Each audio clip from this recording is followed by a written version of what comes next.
you know what trailing stop is, it means that you try to, as the price goes higher and higher and you are in a long trade, you are trying to use some method to tell you when should you get out of a trade. Okay, when does the trend start to turn around and you should get out of the trade. So either you can use a trend line or you can use a moving average. So using moving average is one way that I could use for trailing stop as well.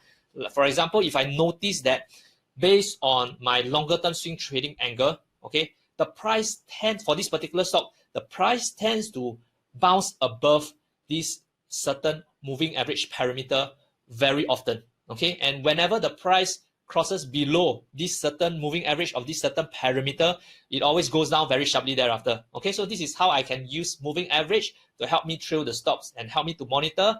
As long as the price continue to bounce off or continue to go higher above this moving average, then I can feel very comfortable about holding on to the profits.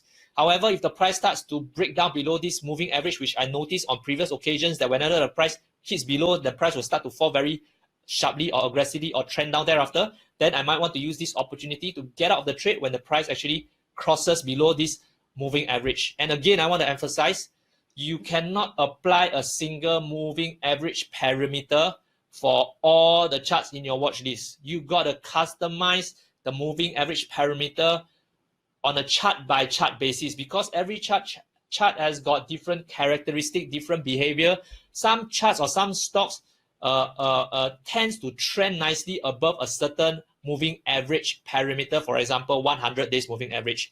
For some stocks, the price must just keep crossing the 100 days moving average up and down, up and down, up and down, and they might tend to follow the 200 days moving average better. Okay, so that's the reason why I say you have to look at each individual stock, study their characteristic, bring out the different moving average parameters and see which one is a better fit for that particular chart that you're looking at.